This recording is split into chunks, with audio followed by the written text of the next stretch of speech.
Three, two, one, go.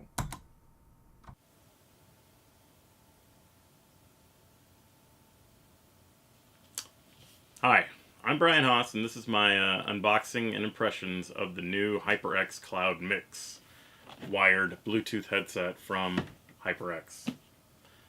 This is a new product for HyperX, as I already mentioned. Basically, they've been making incredible gaming headsets for a couple of years based off of the HyperX Cloud that they've spun into various offshoots, the most recent being the HyperX Cloud Alpha. But what got me into really wanting to get my hands on the Mix is that it has the cloud form factor build, but also supports Bluetooth. So I'll get into that as we go along.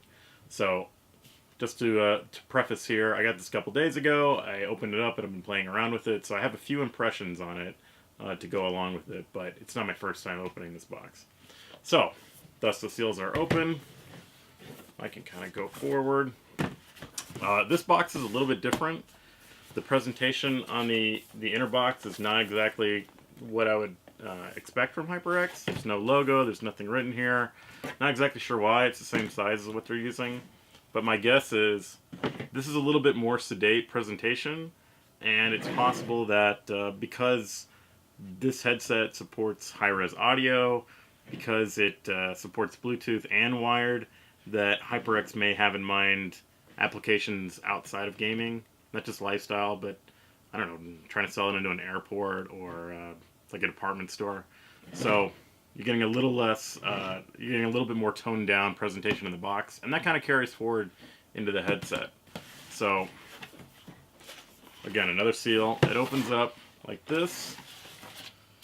The first thing we see is some quick instructions, which for once you may actually need because it involves the controls of the Bluetooth mode.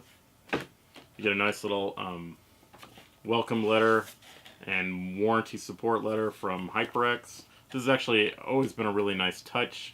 I mean, it makes you feel good about buying the product. It makes you feel good about supporting the brand. HyperX is a sub-brand of Kingston, and yet that doesn't matter.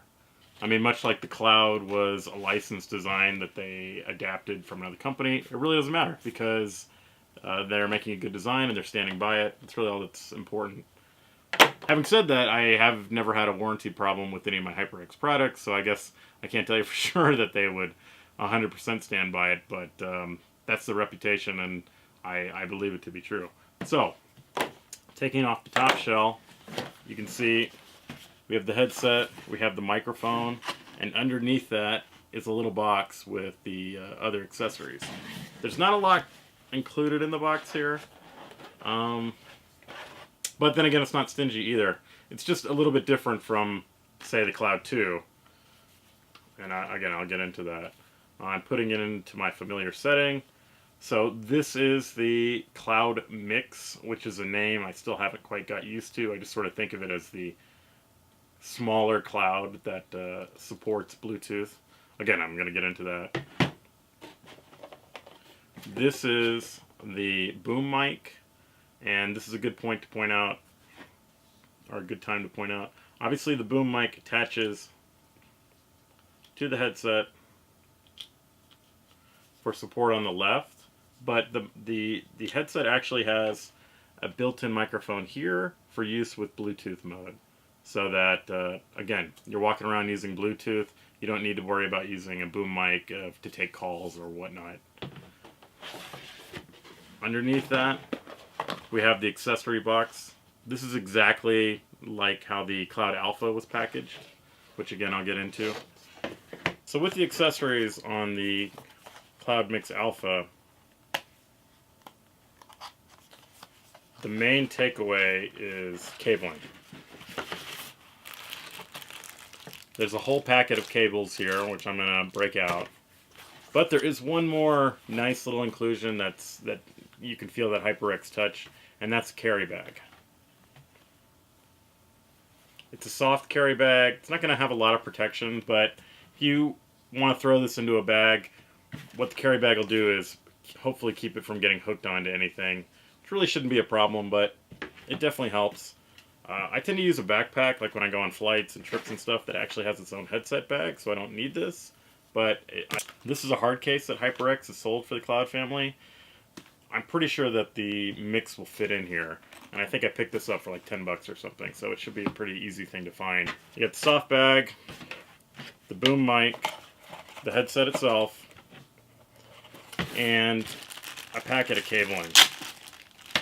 Again, I think this packet represents the typical HyperX experience, which is to say they haven't ignored anything too important. There's a micro USB cable. It's not particularly long, but this is used for charging the headset. I haven't used it. I used one of the million other micro USB charging cables. And that leads me to an important point. I've seen people talk about being disappointed that it's not USB-C. Honestly, I have a ton of USB-C products and I like it and everything, but it's not as ubiquitous as micro USB right now, especially for just charging. So in a future iteration, maybe USB-C would be nice, but right now that doesn't bother me at all. The other two cables included are the extremely important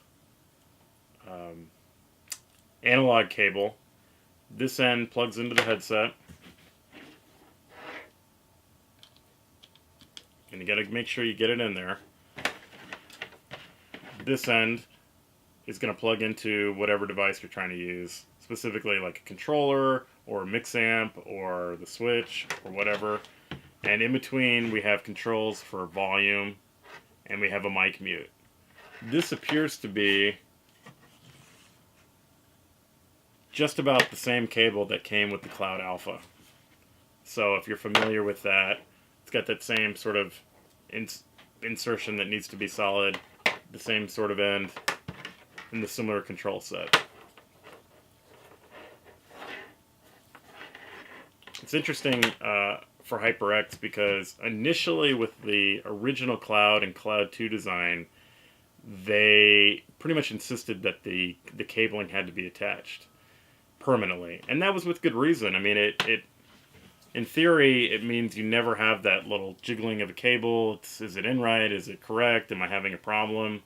And I've seen with some headset brands that just a minor variance in manufacture can screw up the entire headset because you're constantly getting noise, or you're getting a shorted out signal between channels.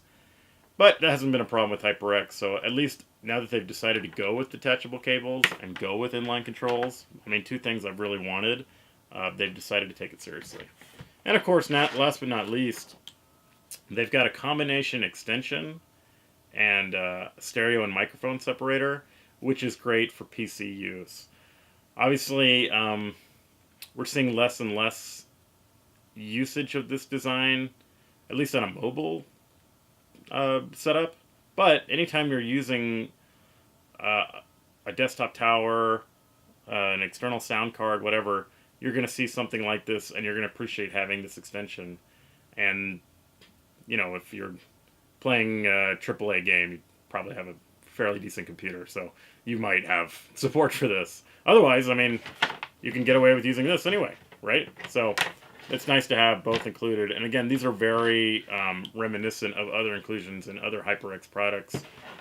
Both the conventional analog cable that is required, like you're going to be using this in wired mode no matter what, and the splitting extension are nylon-braided cables, which again I think is just typical of HyperX. But I think they have really refined their nylon braiding to be a bit more flexible than I want to say the Cloud 2 cabling was. It's hard to say because I've got the Cloud Alpha here, and it's very similar. I'll make a little bit robust version, but nevertheless, I think this is a really good version of nylon cabling. See a lot of accessory makers say they're going to support nylon cabling, and it comes and it's too stiff, it's kinked, and when you have headsets, that can mean a lot of noise and it can mean some discomfort. So in conclusion, I like this. The only thing that I would say is missing is that I did like in the original Cloud 2 that it came with different sets of ear cups. It came with a a soft felt version as well as this leatherette type stuff. Now HyperX has moved to a design with their ear cups that is a lot less harsh than their original leather stuff or leatherette stuff. So I do like that, but nevertheless, I miss the inclusion of the felt ones. I mean, if I look at my original Cloud 2, so now I can get into the hard case here. I'm still using the felt ear pads, and the leatherette ones are in an accessory box somewhere. This is a nice chance. Here, I'll double check, make sure that this will fit in the case. And what do you know? It fits in here great. In fact, as I was just about to say, what's really important, you might look at the Cloud Mix as announced or online and think, I really like the Cloud, but it's kind of big to take, for a walk or for a stroll or for a trip or whatever. Well, compared with the original Cloud and Cloud 2, the drivers on the Cloud Mix are much, much smaller. These are 40 millimeter drivers. These are, I believe, like 53 millimeter drivers. Even the Cloud Alpha, which was recently released and has a lot of the weight saving and design refinements that we're seeing in the Mix, still has bigger drivers, because these were like 50 millimeter drivers. And it really doesn't matter. I mean, the actual ear cup itself, that's the point. The ear cup itself is bigger on these sort of home only, game only. But even the hardware, like you can see, this is a much more compact design. By the way, like the ear cups on the Alpha are pretty much the same design as the Mix. And these are really great. They can get warm. They are designed to be passive noise isolation, so they do block sound, and that's what they're designed to do. They do very well. It's just interesting when you start looking at the Cloud Mix, and not going to take a run in these, right? But will I walk through an airport with these? Wear them on a plane? Absolutely.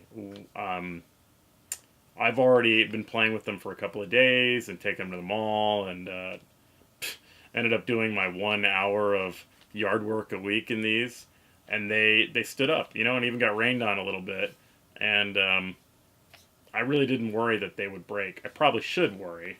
Wouldn't say to wear these in a downpour, but so far they've been really stout. So, the Cloud Mix, as I mentioned before, supports a wired mode, which gives it nearly ubiquitous device support, and it supports Bluetooth.